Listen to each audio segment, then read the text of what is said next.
तो त्या ठिकाणाहून ती चोरी केल्याच्या नंतर फरार झाला होता आणि त्याला पकडण्यासाठी एक आव्हान आमच्या सगळ्यांसमोर एक उभं राहिलं होतं. परंतु 2 महिने निरंतर आमचे प्रयास चालू होते त्याला ट्रेस करण्यासाठी. त्याच्याबद्दल पारंपरिक पद्धतीने आम्ही माहिती जमवली, तशीच तंत्रज्ञानाच्या मदतीने देखील आम्ही माहिती जमवली आणि या प्रयत्नांना आम्हाला मागच्या 3 तारखेला याच्यामध्ये यश आलं आणि त्याला आम्ही जेरबंद केलं. जेरबंद करून आम्ही त्याला नंतर जेव्हा आम्ही त्याचं इंटरोगेशन केलं तेव्हा त्याच्यानंतर त्यांनी त्या गुन्ह्याची कबुली देखील दिली आणि त्याचा जो मुद्देमाल आहे जो चोरीला गेला होता तो देखील त्यांनी काढून दिला होता. तर या उद्देशानेच माननीय पोलीस अधीक्षक मॅडम श्रीमती रितू खोकर यांनी आजची पत्रकार परिषद आयोजन करण्याबद्दल मला सूचित करण्यात आलं होतं आणि त्याला आपण सगळ्यांनी मान देऊन फार मोठ्या संख्येने उपस्थित राहिलं त्याच्यात त्याला सर्वप्रथम मी आपलं धन्यवाद देतो आणि यापुढील सूत्र माननीय श्रीमती रितू खोकर मॅडम पोलीस अधीक्षक धाराशिव यांच्याकडे सांगितलं त्यांनी सगळं सांगितलं. आपण क्वेश्चन्स येऊ की तुम्हाला ऑलरेडी यांनी सांगितलं की 3 ऑगस्टला आपल्याकडे झाली होती चोरी, ठीक आहे, आणि हे लोकमंगल बँक आहे तिथली दुसरी घटना आपल्याकडे मोठी. त्याच्या आधी पण एक 25 लाखाच्या त्याचे एक कर्मचारी जे होता त्यांच्यासोबत घटना तो स्वतःच त्यांनी केली होती आणि दुसरी आपल्याकडे मोठी ही घटना होती त्यामध्ये ऑलमोस्ट 34 लाख 34.5 लाख कॅश आणि 2 किलो 700 ग्राम सोना असा चोरीला गेला होता. आणि आरोपी जे आहे तो तिथलाच होता, बहुतेक आपल्याला तिथलाच शिपाई होता. आपल्याला अशी माहिती होती की त्यांनी युपीएससीचा एक्झाम वगैरे पण दिलेला आहे, म्हणजे त्यांनी खूप प्लॅनिंग करून आणि थोडा हे पण माहिती मिळाली की त्यांनी फेब्रुवारी पासून तो प्लॅनिंग करत होता. एक चांगली अपॉर्च्युनिटीची तो वाट बघत होता, चांगला अमाऊंट ज्यावेळी ते बँकेमध्ये उपस्थित होईल याप्रमाणे पूर्ण प्लॅनिंग करून त्यांनी चोरी केली होती. तर त्यांना शोधणं जे आहे तो एकदम अवघड होता. तो ऑलमोस्ट 2 महिने त्यांनी कुठलाही मोबाईलचा वापर केला नाही, कुठलेही म्हणजे आम्हाला ज्यावेळी इंटरोगेट केला त्यावेळी त्याने अशी माहिती मिळाली की त्याच्याकडे एक आधार कार्ड त्याला प्राप्त मिळाला होता. बँकेमध्ये काम करताना त्यांना एक कोणाचा आधार कार्ड पडला होता तो यांच्याकडे मिळाला यांना. तर त्या आधार कार्डचा वापर करून यांनी सगळे जे बुकिंग्स वगैरे आहे, ट्रेनची बुकिंग आहे किंवा बसची बुकिंग आहे, ते त्यांनी त्या आधार कार्डचा वापर करून केली. अदरवाईज आम्ही आमच्याकडची सगळी पद्धती लावून त्याला ट्रेस करण्याचा प्रयत्न केला. आमच्याकडे नेट ग्रिड आहे त्यामध्ये पण आम्हाला खूप सारी माहिती मिळतात, पण तो कुठेही दिसत नव्हता क्योंकि आधार कार्ड त्यांनी दुसरा वापरला. सिम कार्ड आहे ते पण त्याने एक त्याच्याकडे नोंद आहे त्याच्या नावाने तो सिम कार्ड घेतला. तर त्यामुळे त्याला ट्रेस करणं खूप अवघड होता. पण आमची पूर्ण टीम आहे त्यांनी खूप मेहनत घेऊन आणि सिन्सिअरली एफर्ट्स केले. जर कुठेही आमचे एफर्ट्स 1% पण कमी पडले असते तर तो मिळाला नसता. तर त्यांचे 100% एफर्ट्स घेऊन त्याला ट्रेस केला. आणि दुसरं हेही आम्हाला भीती होती की जितका वेळ जातोय तर मुद्देमाल कमी मिळणार, क्योंकि तो कुठेतरी इन्व्हेस्ट करणार, कुठेतरी त्याला खर्च करणार, त्याची भीती होती. आणि आता पण आपण जर बघितला थोडा मुद्देमाल कमी आहे, त्याबद्दल आमची आताही तपास चालू करायचे. दयानंद गोदकर, तुळजापूर, अनिल मांजरे हे सगळी टीमने हे यश धाराशिव जिल्हा पोलीस आहे त्याला आणलेलं आहे. आपले काही क्वेश्चन असतील तर आपण यस करणार ना, जे पण आमच्या खात्यांतर्गत आहे, ठीक आहे, ते आम्ही यांना रिवॉर्ड देऊ. बँक आहे आणि तिथे जे सिक्युरिटी आहे सिक्युरिटी आहे त्या बँकेला, म्हणजे शिपाई का मोठी चोरी करून त्याच्या पाठीमागे कोणी आहे नाही. जर तुम्हाला खरं सांगायचे आतापर्यंत जे माहिती मिळाली त्यामध्ये थोडी बँकेकडून नेग्लिजन्स झालेला आहे. तर त्या नेग्लिजन्स मुळेच एक शिपाई जे आहे ते इतका मोठा कृत्य करू शकला. तर बँकेने मला असं वाटतं त्यांची सिक्युरिटी जी आहे, बाकी आतापर्यंत दुसरे कुणाचा सहभाग या गुन्ह्यामध्ये निष्पन्न झाला नाही. सीसीटीव्ही फुटेज चालू होते, पण क्योंकि तिथला शिपाई होता त्याला माहिती होता की कुठून जाऊन ते कट करायचे की तो फीड मध्ये येणार नाही, तर त्यांनी त्याप्रमाणे ऍक्शन केले. मुद्देमाल गेला 35 लाख रुपये जवळपास आणि गोल्ड आहे 2 किलो 722 ग्रॅम.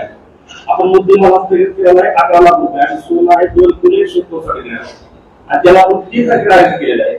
5 दिवसात 30 तारीख संपलेली आहे. त्याची गोल्ड केली आणि रक्कम PCR मध्ये काय आहे? नाही, आतापर्यंत तो काही सांगत नाही आम्हाला. त्याची माहिती प्रमाणे तो म्हणतो की इतकाच होता मुद्देमाल.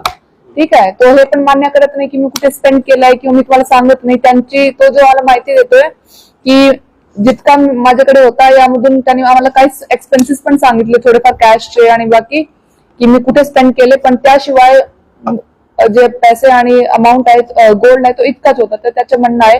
बाकी आता बघू तपासामध्ये, आज पण त्याची पीसी आम्ही पुढे वाढवणार आहात, त्याप्रमाणे त्याचा निष्पन्न होईल. बँकेची तक्रार प्रमाणे 2 किलो 700 ग्राम सोना होता, 722 ग्राम, आणि 34,60,860 रुपये होते.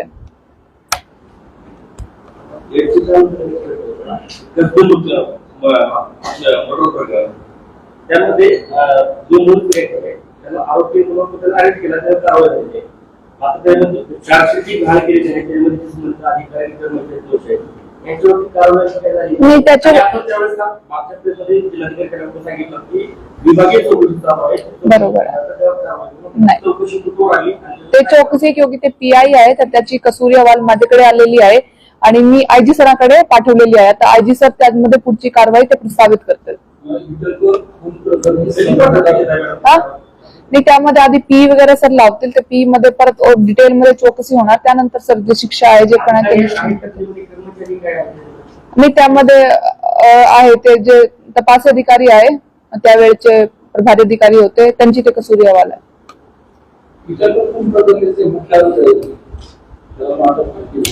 येस, त्यामध्ये पण आमचे खूप प्रयत्न चालू आहे. जसं मी तुम्हाला सांगितलं की नॅट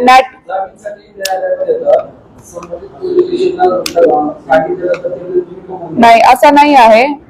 मी ते तुम्हाला एकदम खरा सांगते. मी त्या जे फॅमिली आहे त्यांना ठाणेदारचा नंबर स्वतः दिलेला आहे की तुम्ही ज्यावेळी पण आलेत तुम्ही त्यांना सांगा आणि आम्ही अटक करू. पण आम्हाला एकही वेळ त्यांचा फोन आला नाही की तो इथे दिसतो. फक्त इथे तिथे सांगताय की आम्ही तिथे बघितला, पण आम्हाला त्यांचा एक वेळही फोन आला नाही की आरोपी इथे आलेला आहे आणि तुम्ही येऊन अटक करा.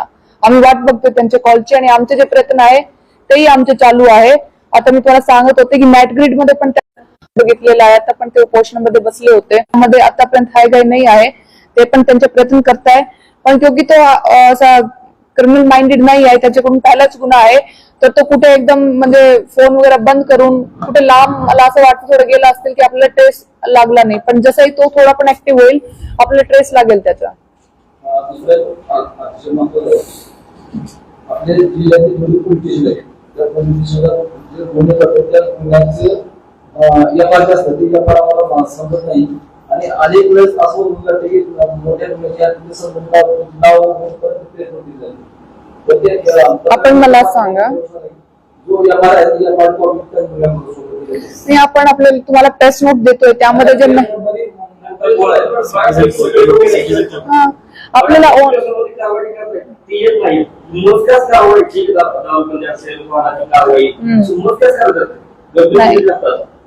एक तर एफ.आय.आर जे आहे जे आपल्याला पाहिजे असतील तर तो एफ.आय.आर पब्लिश होतोय. ठीक आहे, तर आपण ऑनलाईन पण काढू शकताय. बाकी पूर्ण एफ.आय.आर देणं ते शक्य होणार नाही. आम्ही ते प्रेस नोट आहे ते थोडं डिटेल करायला सांगते. ठीक आहे, की आपल्याला जे माहिती अपेक्षित आहे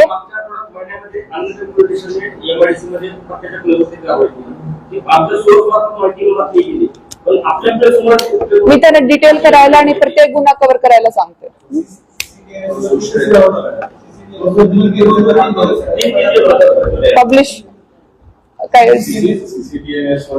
पब्लिश करायला वेळ लागतो ना, त्यामध्ये काय थोडं कधी आमच्याकडे पोलीस स्टेशन ग्रामीण आहे ना, तर कधी इंटरनेटचा प्रॉब्लेम राहत आहे, कधी लाईटचा प्रॉब्लेम राहत आहे, त्यामुळे पण थोडी अडचण येत आहे.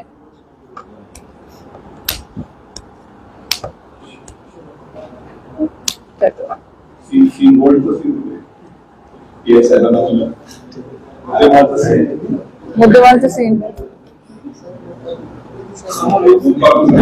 आणि आपण सगळ्यांना दिवाळीची खूप खूप शुभेच्छा.